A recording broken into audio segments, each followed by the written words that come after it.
Hola, hola, muy buenas noches, bienvenido a su programa Póngase Cómodo. Hoy es el último programa del 2024 y vamos a dejar de lado la política para conocer a la persona que está detrás de esa figura tan importante que dirige nuestro país.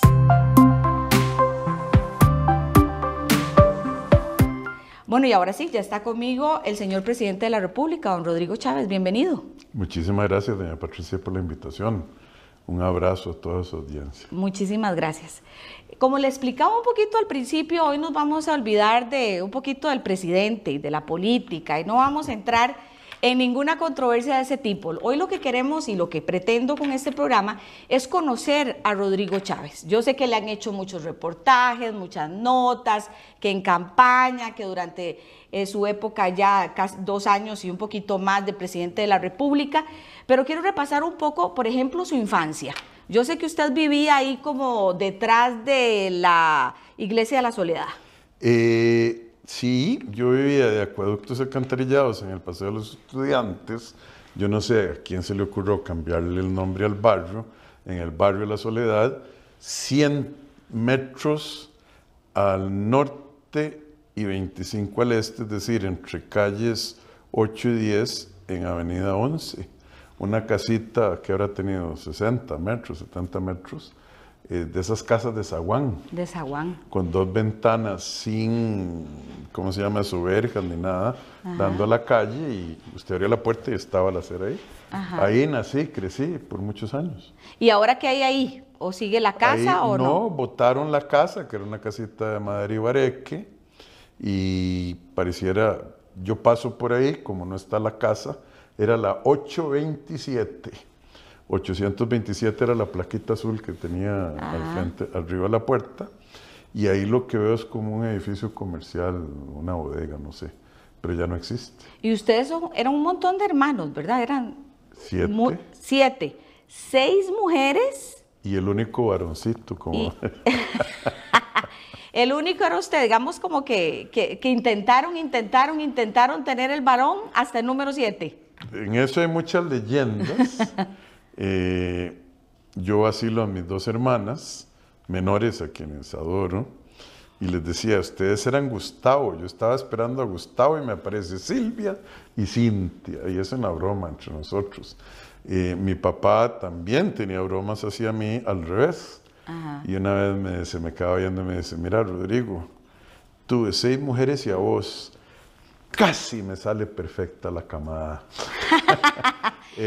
Casi. Era un tema de una familia muy unida, muy amorosa, y nos vacilábamos así, con casi me sale perfecta la camada, como diciendo, la ovejilla negra, el varoncillo. Pero no. ¿Y cómo se portaba usted con ellas? ¿Era tremendo? ¿Les hacía diabluras o no? Porque al ser el único varón... Ay, doña Patria, al revés. ¿Usted cree? Dios guarde yo le alzara, pero ni la mirada a una hermana, porque en esa época los papás, mi papá tenía una faja gruesa, ¿verdad? No, yo guarde alzarle la voz a mi mamá o a mis hermanas.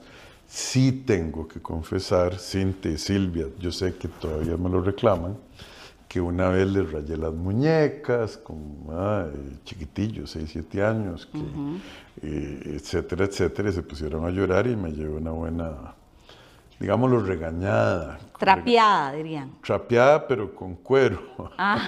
Era la época, ¿no? Y bueno, todavía me lo reclaman, imagínense. Eso así debe ser. Y las muñecas, claro, para echarle sal a la herida, ¿no? Exactamente. Y cuénteme, tengo entendido que 2 de ellas ya murieron. Sí, lamentablemente. Para que sepan la gente, Iliana, Cecilia, Alicia, Anabel, bueno, Rodrigo, Silvia y Cintia. Alicia murió en la Florida en un accidente de carro tremendo, terrible. Hasta los perritos que iban en el carro y todos se murieron. Nos entregaron los ataúdes sellados por un accidente de carro terrible. Pobre mi mamá, que le tocó ver la muerte de un hijo o una hija, eso no es natural. Y Anabel, que era la que seguía para arriba, de un cáncer de hígado que de diagnóstico a muerte yo creo que se llevó 5 meses. Y Anabel era la que cuidaba a mi mamá, porque ella había estado en un convento, una muchacha muy religiosa, etc. Y cuando Anabel murió, mi mamá me dijo, parí 7 hijos y voy a morir sola. Y yo estando en Indonesia. Esos son eventos dramáticos, ¿verdad? Y ver a la madre de uno pasando por el sufrimiento que debe ser, que es inimaginable, de perder un hijo. Porque la gente está acostumbrada a que se mueran los viejitos. Sí, claro, pero uno no quiere enterrar un hijo. Entonces sí, fueron eventos muy dramáticos y las extrañamos muchísimo, las dos, Alicia y Anabel. ¿Y cómo describiría a su mamá? Yo sé que usted tiene una devoción especial por ella. Ah, sin duda, sin duda. Vea, yo no tengo ni la elocuencia, ni el vocabulario, ni la inteligencia para poder describir a mi mamá como ella merece. La adoro. Yo le decía, había un programilla que se llamaba Plaza Sésamo. Sí, claro. Y entonces había un chiquillo que se perdió, y andaba buscando a su mamá. Y decía, mi mamá está perdida, búscale, ¿quién es su mamá? Es la mujer más bella del mundo, es la mujer más bella del mundo. Y entonces en Plaza Sésamo con los muñequillos iban y traían a las mujeres más bellas del mundo, princesas. No, esa no es mi mamá es mucho más bella, decía el muñequillo. Y en eso aparece una viejita, ya viejita, mayor, y dice, chiquillo, pero esa es mi mamá, una viejita.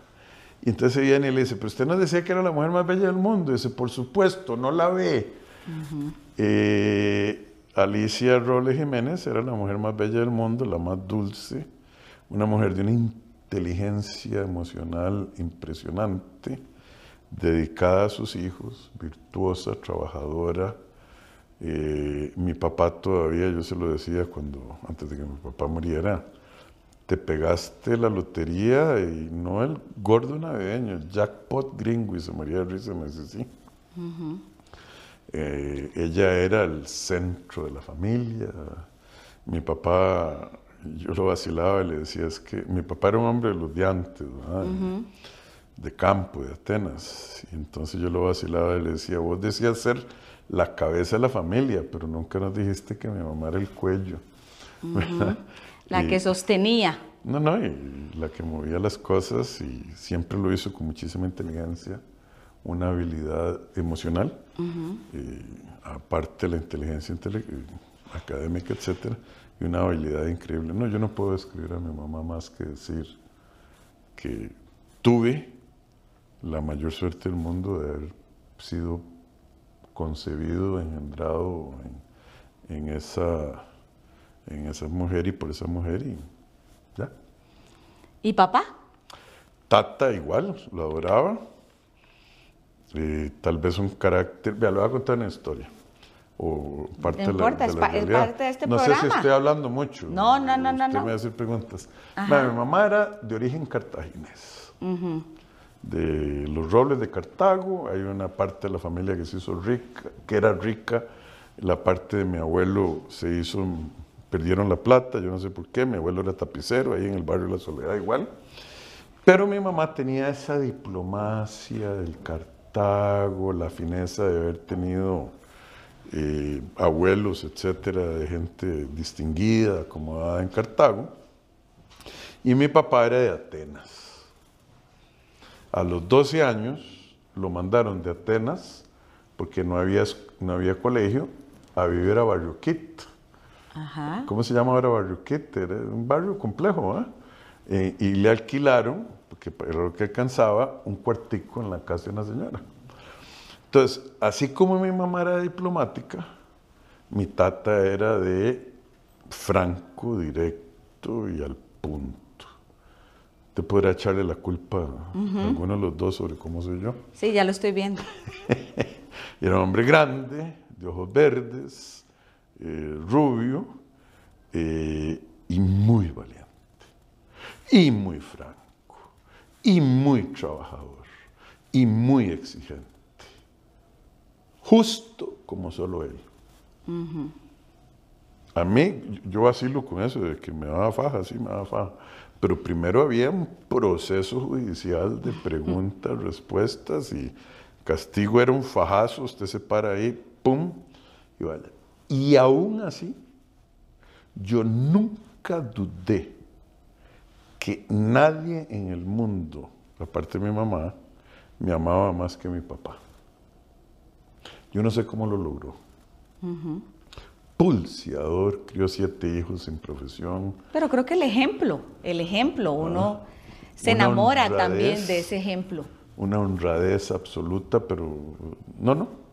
Entonces, de ahí, yo creo que yo no pude haber pedido una familia más amorosa si había limitaciones económicas importantes. Y al final comíamos arroz, frijoles y un banano a veces en la noche. Hubo unas épocas mejores, unas épocas peores, pero siempre hubo muchísimo amor, claridad y disciplina en la casa. ¿Él fue chofer, guardaespaldas de don Pepe? Sí, señora. Ajá, cuénteme esa parte. Vea, mi papá lo mandaron al Liceo de Costa Rica a los 12 años, ahí a Barrio Kid. Él tenía que irse caminando al Liceo de Costa Rica a estudiar. Durante la huelga de los brazos caídos, en el año 48 fue la huelga de los brazos caídos, él no era calderonista, de hecho mi abuelo era figuerista, mi abuelo papá, y el abuelo de mi mamá, mariachi del otro extremo. Y ahí hubo una relación amorosa que cuando ellos se hicieron novios, a mi papá no lo querían por figuerista. Por figuerista. Y los hermanos de mi mamá le llegaron a hablar. Hay un montón de anécdotas bonitas.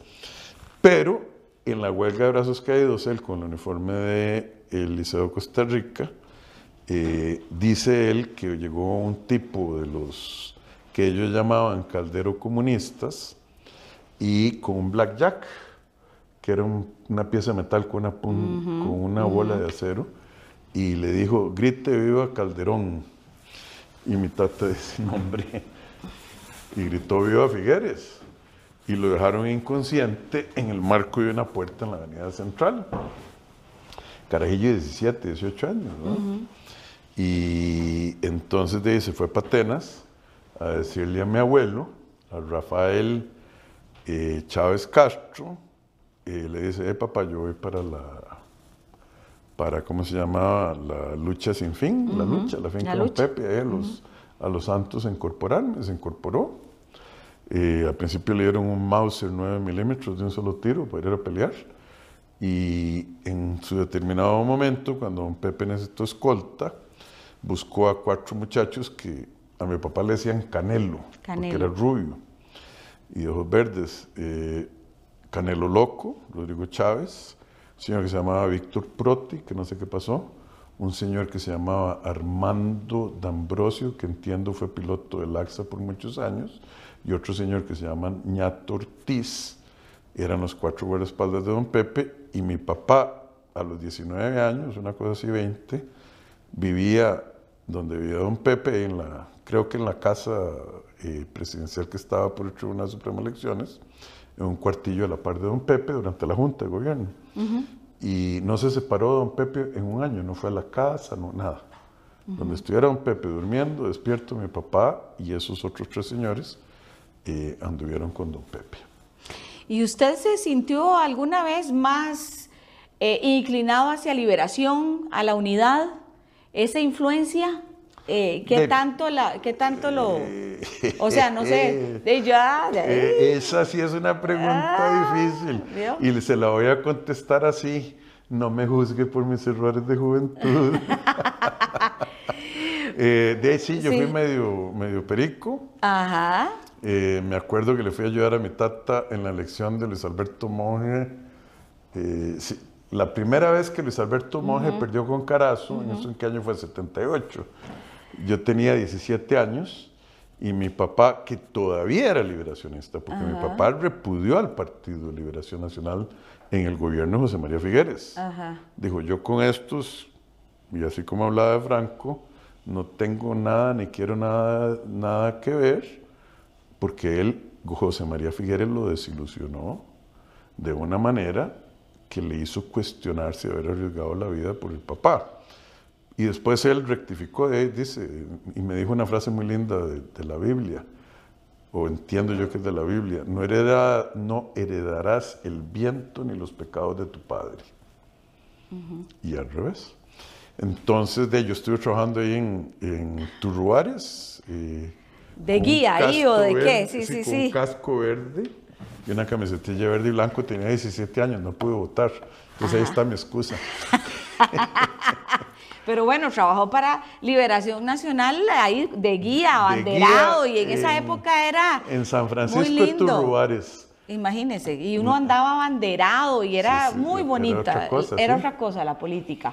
Pero después, como los perritos, uno nace liberacionista, pero cuando abre los ojos cambia. ¿Y alguna vez, mientras su papá trabajaba con don Pepe, tuvo relación con José María? No, no creo. Nunca. Que jamás. De don Pepe, que tenía 42 años en la Revolución, algo así. Después, no. Sí lo debió haber conocido, no sé. José María me dijo a mí mentiroso, porque yo había dicho que mi papá había sido chofer del papá en un debate.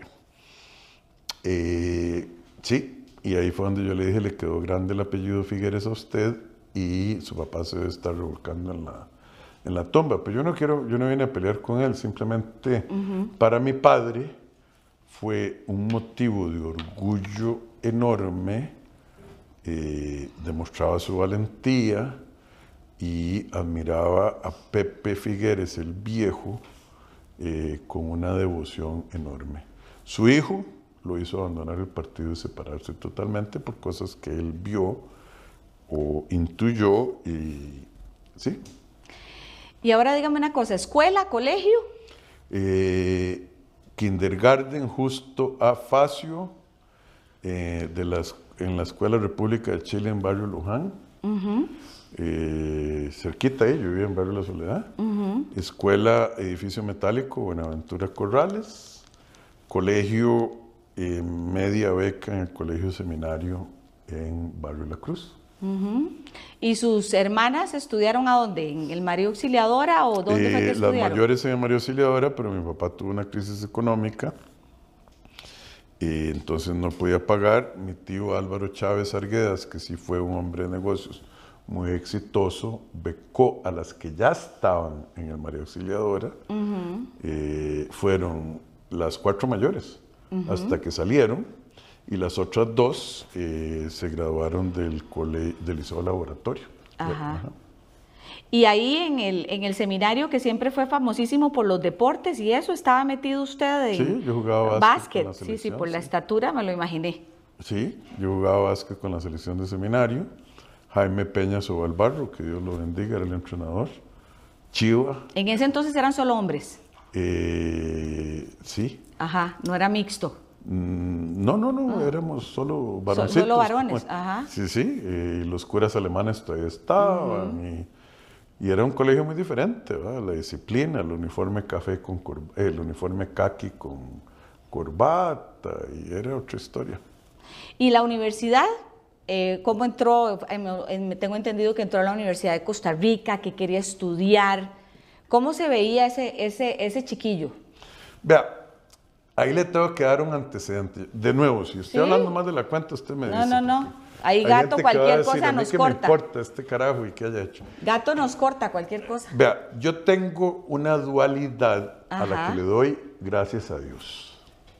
Y yo conozco al pueblo de Costa Rica, me atrevo a decir, como poca gente. ¿Por qué?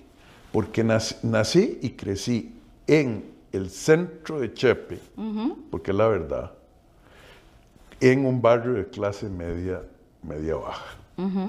Pero mi papá, como era de Atenas, y por haber sido de la Revolución, y por haberse casado demasiado joven con mi mamá, y haber tenido tantos hijos, no tuvo profesión. No se graduó en la universidad. Sí, señor. Y mi papá, lo que sabía, él trabajó para Lida, y era un hombre muy inteligente, pero no era licenciado tal, fulano tal, la tuvo que pulsear. Y entre las actividades de mi papá estaban actividades que le manejaba a él una finca grande que se llamaba La Cañuela, luego Colinas Esmeralda, a un grupo de americanos. Él era el que les administraba la finca. Entonces ahí había ganado de engorde, ganado de cría, ordeño, hacíamos queso y había trapiche. Y mi papá no soportaba la vagabundería, eso era el pecado capital, la vagabundería, el ocio, ver a un muchachillo como yo viendo tele, que es esa pérdida de tiempo. Entonces, a mí me mandaba o me llevaba ahí a esa finca los viernes en la tarde y lo recogen el lunes en la madrugada. Las vacaciones, yo vivía con Víctor Arrieta, que era el mandador, en una casita que tenía Víctor en piso de tierra y fogón por dentro, sin chimenea. Llegaba uno a la ropa. Y a mí me tocó alimentar bagazo en la hornilla del trapiche. Es el trabajo más duro del mundo. Me tocó amansar bueyes. Me tocó aprender a andar a caballo. Yo monto a caballo muy bien porque sabía soguear y esas cosas, etcétera, etcétera. Entonces yo viví esa vida dual del campesino costarricense Y del citadino. y del citadino de clase media baja. Entonces a mí nadie me puede decir... Sí, porque se lo dicen mucho, que como se estuvo más de 30 años fuera del país, no conoce tanto Costa Rica. Es más, yo me fui a sacar el doctorado y vine una vez, y mi tata, que tenía ese sentido del humor así medio filoso, me agarra las manos y le dice, nada de callos. Nada de callos, y hizo una broma con respecto, ¿quién hubiera dicho que un hijo mío iba a tener manos de...? Y se echó el chiste. Porque no tenía callos, yo tenía callos cuando me fui para Estados Unidos. Y al mismo tiempo me sabía defender en el área urbana, porque yo iba ahí a los mercaditos, yo iba a jugar pool escapado a los pools de los mercaditos, y ahí no eran había una sarta de joyitas ahí. Sí. Y cuando mi tata se daba cuenta, me carrereaba. Entonces, vea lo que es la vida, las bendiciones.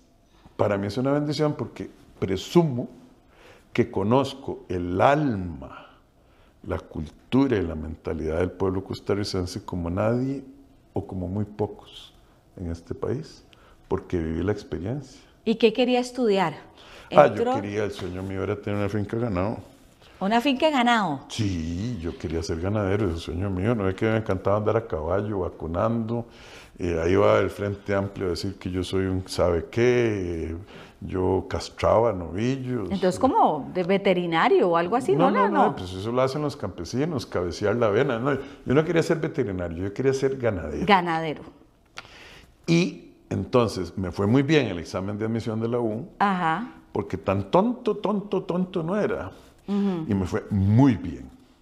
Y entonces en esa época eran cupos limitados. Exactamente, yo no sé ahora. Y zootecnia, me matriculé en zootecnia. Zootecnia.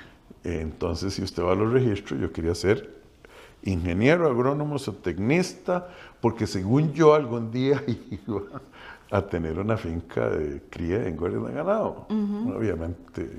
¿Y qué pasó? O sea, ¿se metió a estudiar ahí, terminó en economía o cómo fue la cosa? Entonces yo me metí a generales y a zootecnia. Y en generales me desubiqué un poco. ¿Se enfiestó? Sí. Sí. Sí. ¿Se enfiestó? ¿Se volvió loco en el pretil? No. Pretileaba mucho, sí. Entonces, me enfiesté. No tomaba guaro en esa época mucho. No, yo nunca he sido de tomar. Así para emborracharse. No. Me gustaba estar en el pretil hablando. Yo nunca había estado en un ambiente de esa naturaleza, porque en el seminario éramos solo hombres, etc. Me metí a politiquear con un partidillo, no de candidato ni nada, para la Asociación de Generales, etc. Y un día dije yo, Rodrigo, ¿dónde vas a sacar plata para comprar una finca? Si seguís estudiando ingeniero agrónomo, vas a trabajar para el MAC, que está bien, o vas a trabajar para... No se te va a dar. Y entonces como que me metí a economía y ahí se vino, no estudiaba, porque tenía que pulsearla por ahí. Me metí a ser presidente de la Asociación de Estudiantes de Ciencias Económicas. Ese fue mi primer contacto con la política y el único. Y le gané al Partido de Liberación y al Partido de la Unidad. ¿Qué era? ¿Como una? ¿Que era un presagio? ¿Quién, yo? No, lo que No, pasó. no sé. El partido se llamaba GANE, Grupo de Análisis Estudiantil. Y yo gané el consejo de asociación porque había una presidencia de economía, una estadística, una administración pública y una administración de negocios. Y había la presidencia de la facultad. De ahí, entonces mi tata, gracias a Dios, que Dios lo bendiga, le digo, ¿sabe qué, chavalo? Si usted quiere hacer todas estas cositas que está haciendo y no estudiar, hágalas de cuenta suya de por sí. Ya, me alegro de verlo, póngase a bretear. Y entonces ya me salí de la universidad. Ajá. Ah, se salió de la U. Sí, sí, claro. Se salió de la U a trabajar porque papi ya no lo iba a mantener más. Ahí No era que me mantenía mucho. No era que yo andaba en carro y con plata, ¿no? Simplemente, papito, va a tener que pagar por el alquiler de su cuarto, la comida para que le laven la ropa, y si no, lo echo a la casa. Ajá. Gracias a Dios. Gracias a Dios. Hoy se lo agradece. Miles. Desde hace muchísimos ¿Y qué años. hizo entonces? ¿Y cómo fue que después se va a Estados Unidos? Vea, eso es que Decir, este programa tiene que ser como de 5 horas, más o menos. la vida está llena de vicisitudes y de curvaturas. Ajá. Mi vida no fue lineal del todo. Que uno vea ciertos políticos de aquí, mejor no mencionamos los nombres, ¿No? chiquitos lindos que van a la Lincoln, o al Saint Francis, o dígame usted, ¿ah? Lineal, van a la universidad, sacan 10 corridos, son o presidentes de la FEUR, o carajadas así, se meten al partido y a la juventud, y nunca agarraron un machete, un garabato, un sacho, que es el pico, una pala, ni tampoco anduvieron en el bus de Sabana Cementerio, o en el de Barrio La Cruz, para ir al colegio. Entonces, vea, si usted me hubiera dicho a mí, cuando me salí de la U, va a ser presidente de la República, o va a tener una carrera exitosa en el Banco Mundial, o va a haber trabajado en 42 países, y un doctorado en economía, después de que se salió por chapa, como estudiante, yo le hubiera dicho, qué sueños más lindos, pero qué imposibilidades más grandes. Sí. Nada de eso era posible, Ajá. mucho menos probable. Y ve que las diosidencias lo van llevando a uno. La historia es, me salí de la U 4 años, abrí una platilla y un señor me ayudó con $13,000. Yo se lo agradezco mucho, porque yo estaba de pareja con su hija, nos metió $13,000 de ayuda y nos fuimos ella y yo, después nos divorciamos, ya terminé el bachillerato. Universitario, ahí sí estuve en la lista del decano y escorrido, llevaba el doble de créditos ¿Y allá estudiaba y trabajaba? Sí, claro, pues, que había que pulsearla. Allá la pulseaba, repartía periódicos, hacía traducciones,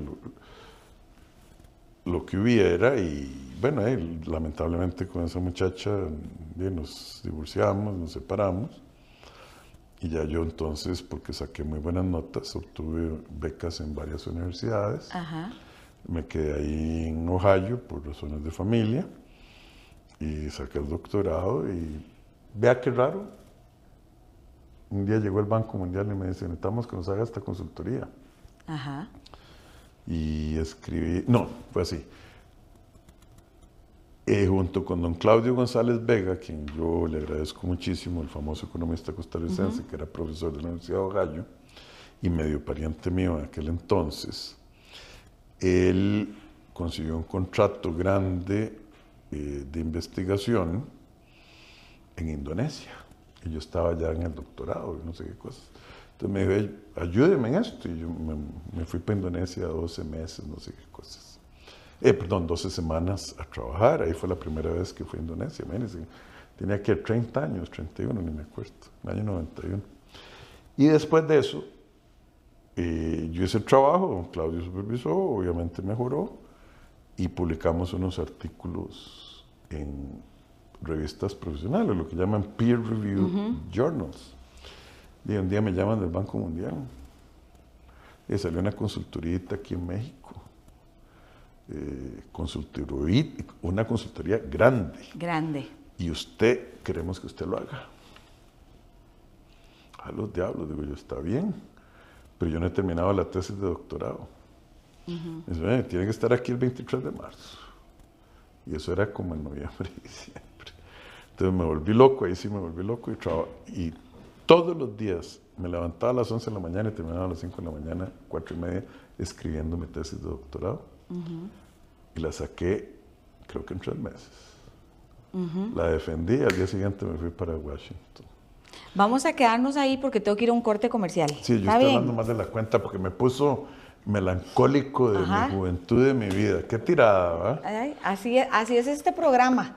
Bueno, vamos a ir a un corte comercial, pero ya casi regresamos con más.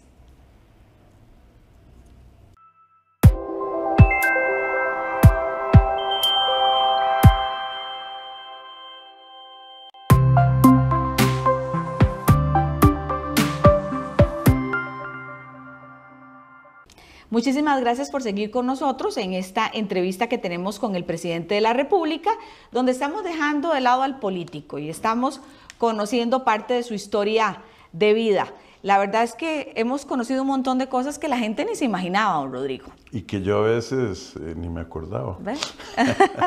Pero nos quedamos en Ohio. Entonces, saqué el doctorado, el Banco Mundial me ofreció un trabajo, yo no lo pedí, primero un contrato de 1 año, y bueno, después de eso, ¿qué iba a hacer yo? ¿Volver a Costa Rica o no? Viera qué bien me fue. Bien. Todo tonto es derecho, y usted es un hombre muy afortunado, me decía mi tata. Vacilando con ese sentido del humor, picoso. Y no, me empezaron a ofrecer trabajo, tuve una carrera vertiginosa, con ascensos, contratos cada vez. Y vea qué interesante, aquí los ticos dicen, no los ticos, los políticos de siempre dicen que yo no sé negociar. Una de las claves de mi éxito es que cada vez que había un conflicto, donde quiera que fuera, empezando con México, que era un cliente importantísimo, en India, en Polonia, donde había una bronca que no se había podido resolver a veces hasta por años. Chávez, Rodrigo, vaya a ver si usted puede arreglar eso. Nunca se me olvida en Polonia. Mire, pues que yo de minería de carbón no sé nada. No, es que ya gastamos todo. Y con el banco en tal, yo eso no sé nada. Vaya. Y en todas esas negociaciones difíciles, algunas bajo situaciones de crisis, con gente quemando carros o mineros quemando carros en Rumanía y apagones y apagando la calefacción porque no había plata, siempre me fue bien. Y dígame una cosa, yo siempre he tenido curiosidad por algo. Cuando a usted lo llaman para que se venga a ser ministro de Hacienda, ¿quién lo llama? ¿Qué estaba haciendo? ¿Cómo lo valoró? Al principio siempre pensó que sí o no. Coincidió además la muerte de mi hermana y esa llamada a mi mamá de parir a 7 hijos y iba a morir sola porque mis hermanas viven en Ogallo y aquí solo hay una, y entonces no era que mi mamá se iba a vivir con la familia de ella ni ella se podía vivir aquí, venir con ella, y dije yo voy a morir sola. Yo le dije, no mamá, usted no va a morir sola, usted tiene un hijo. Ah, pero usted está allá muy bien y en otras partes, etc. Me estaban ofreciendo un trabajo que vea qué bonito, me dice, pensiones del Banco Mundial, los manda para el demonio con ese caso, y le damos un trabajo en otro organismo internacional, y a la pensión que tengo ahora, le hubiera caído un super salario de ese otro organismo internacional. Plata. Bueno, pero mi mamá es mi mamá. Y en eso yo estaba tratando, entonces fui a Washington a hablar con el otro organismo y con el Banco Mundial para decirle, no, ya la verdad es que váyanse para el demonio y voy para esta otra parte, etc. Y yo iba de vuelta para Indonesia en un taxi cuando me entró una llamada de Carlos Alvarado, Quesada. Yo en el taxi. Y bueno, ahí usted sabe cómo es don Carlos. Y al final, después de un buen rato, buenos kilómetros, le entendí que andaba buscando un ministro de Hacienda y que quería conversar conmigo. Y yo dije, fue mi alma. madre, mi mamá que estaba sola, y patria. Yo que viví 36 años afuera, ya había acumulado 36 años afuera, de ahí a mí se me metía un abejón en el buche cada vez que veía la patriótica. La patriótica, yo no sé por qué era la patriótica. El himno nacional, sí, qué bonito. Sí, pero la patriótica tiene algo. Le da a usted, le toca el alma. Sí. Yo no sé por qué, a mí por lo menos. Madre patria. Me puse a ver, con la pensión que yo tengo, más que vivo. He sido un hombre ordenado con los gastos, etcétera. Tengo ahorros. Voy a seguir acumulando plata, porque si hubiera sido la duplicación de un ingreso del cual yo nunca me hubiera podido quejar o siquiera imaginarme que iba a llegar a tener. Y se iba a duplicar.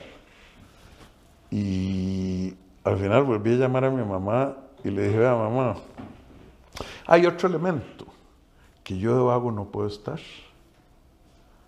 Yo de vago no puedo estar, es una cosa rarísima. Me entra la pateperro, la picadera, y ya leí el periódico, bueno, ahora que sigue. Periódicos buenos internacionales, no vaya a confundir. Ya vi las noticias, ya tal vez fui a caminar, ¿y ahora qué hago? Me pongo a cocinar y me entra y a mí me gusta mucho cocinar. Entonces dije yo, vea, me estaban ofreciendo un trabajo que ganaba 1.000.000 de colones. $2.000. ¿Ustedes saben cuántos días me ganaba yo esos $2.000 en el Banco Mundial? ¿En una hora? Ni le digo porque da vergüenza. Mi madre me necesita. La patria me llama, en una medida, a ser ministro de Hacienda en la crisis que se tenía en aquel momento, que había salido Rocío Aguilar, y todo el desmadre, y la falta de credibilidad de las políticas públicas, etcétera. Cuando le dije a mi señora que era madre y patria, ya le costó más decirme que no. Y yo dije, se alineó algo. Qué bonito ir a dejarlo. Yo dejé el ombligo, yo soy muy, pienso en imágenes. Yo dejé el ombligo en Costa Rica, qué lindo sería ir a dejar los huesos allá. Una cosa maravillosa que además me permitió sentir que es mi deber y compartir con ella, a quien adoro y adoraré. No, eso fue una bendición de Dios. Y gracias, don Carlos, por haberme echado, porque yo trabajaba muy duro en Hacienda. Entonces, junio, julio, agosto y medio septiembre fueron meses bendecidos. Y dígame otra cosa. Otra de las preguntas, tenía esa de qué estaba haciendo usted cuando lo llamaron. Y otra que tengo es, ¿cómo hace mancuerna con doña Pilar? Porque eso fue pieza clave para usted ganar las elecciones de este país. Yo lo tengo clarísimo, lo he dicho una y lo diré 1000 veces, yo no hubiera ganado las elecciones si no hubiera establecido un proyecto que luego se convirtió en una amistad entrañable y un gran amor con Pilar Cisneros Gallo. Dígame una cosa, usted tenía 36, 37 años fuera del país, ¿usted sabía de ella? ¿La tenía en el radar como periodista de Costa Rica o no? Vea, yo venía a Costa Rica una vez al año, yo sí podía venir a comerme un tamalito porque no tenía nada que temer. Y cuando me sentaba a ver las noticias, yo decía, qué mujer más inteligente. ¡Wow! ¡Qué elocuencia! ¡Qué claridad mental! A mí la claridad y la rigurosidad mental me impresionan y son requisitos para trabajar con alguien. Yo decía, qué persona más inteligente. Pero y ya. Y usted se regresaba. Me regresaba y ya. ¿Y cuándo es que usted dice, aquí yo voy a conversar con esta mujer que es clave para mí? Vea, o sea, ¿cómo fue que se dio eso? Yo no sabía que ella iba a ser clave para mí. Es que lo más simpático del mundo, la gente piensa que uno, no haya cálculo. Una persona amiga mía, ya yo había salido de Hacienda, que en ese momento era amigo, ya no tanto, me dijo, hey, vos debes conocer a Pilar Cisneros, es la persona que más sabe del país, etcétera. Y bueno, y habló maravillas de doña Pilar. Yo averigüé y mi mamá, por ejemplo, mi mamá me dijo, esa mujer es brillante. tiene una valentía, no le come gallina a nadie y tiene una mente brillante. Al punto que a mi casa ahí en Curriabat, cuando yo invité a doña Pilar, mi mamá me dice, ¿usted me deja saludarla, por favor? Le dije, por supuesto, mamita, la sillita de ruedas, etc. Y estaba emocionadísimo. Algo tiene esta señora. Entonces la invité a un café, y usted sabe cómo es doña Pilar, usted trabaja con ella, ¿verdad? No tiene tiempo para hablar tonteras, ¿verdad que no? Al grano. Bueno, entonces cuénteme cómo es este país. Empezamos a conversar y hubo una química intelectual. Y ya una vez encarrerado el ratón, en el término de que vamos a hacer una campaña política, yo llamé y le dije, doña Pilar, yo quiero que usted vaya al Congreso. Nunca le he rogado tanto a una mujer en mi vida para nada. Yo lo sé. Pero y dígame una cosa, cualquiera diría que ustedes tienen una relación, digamos, siempre de acuerdo. No. Ok. Entonces No usted conocen se come la bronca también con doña Pilar, porque cuando tiene que discutir con ella temas pero es que no hay interesantes. bronca.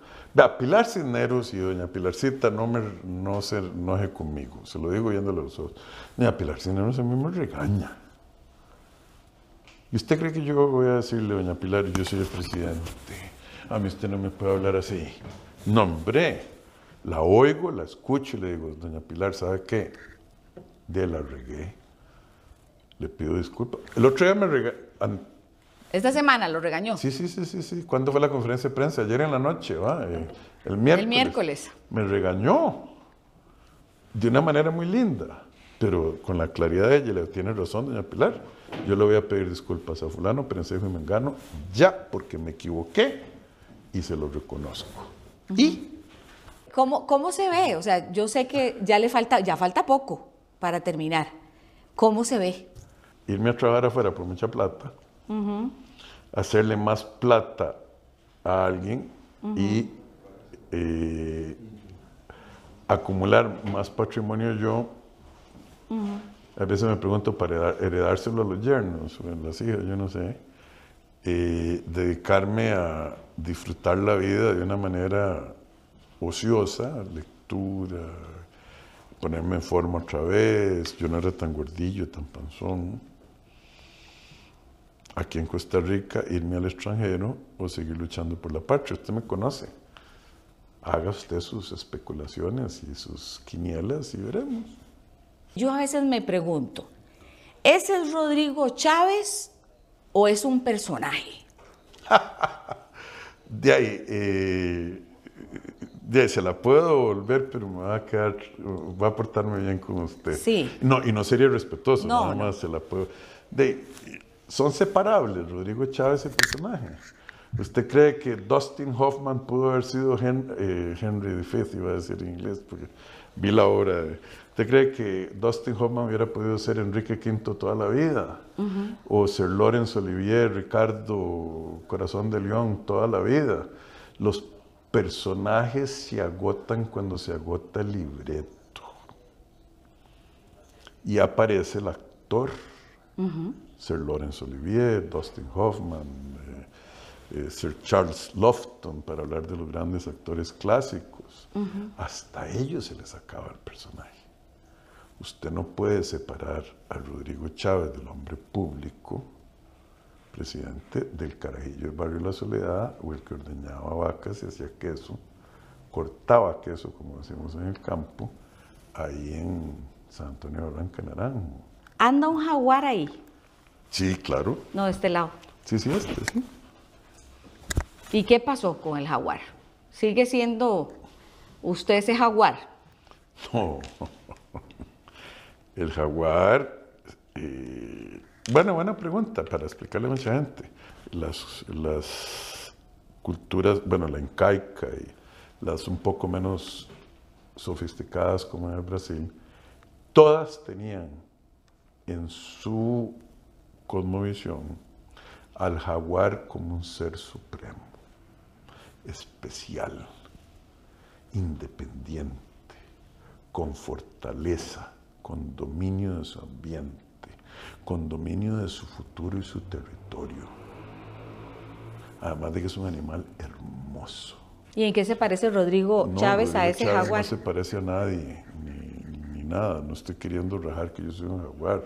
Yo lo que estoy diciendo es que ese ideal lo perdimos en el corazón de la gente de este país y nos convirtieron en ovejitas, nos convirtieron en conejitos o en vacas de ordeño Jersey. ¿Por qué las Jersey? Vea que ahí sale el campesino. Porque son las vaquitas más lindas y más dóciles de todas, y igual las ordeñaban. Y nos convirtieron, nos quitaron esa fuerza, esa vibranza, esa valentía con palabritas de humo. Hasta aquí este programa. Muchísimas gracias. Muchísimas gracias a don Rodrigo y muchísimas gracias a usted por habernos acompañado. Muy buenas noches. Gracias.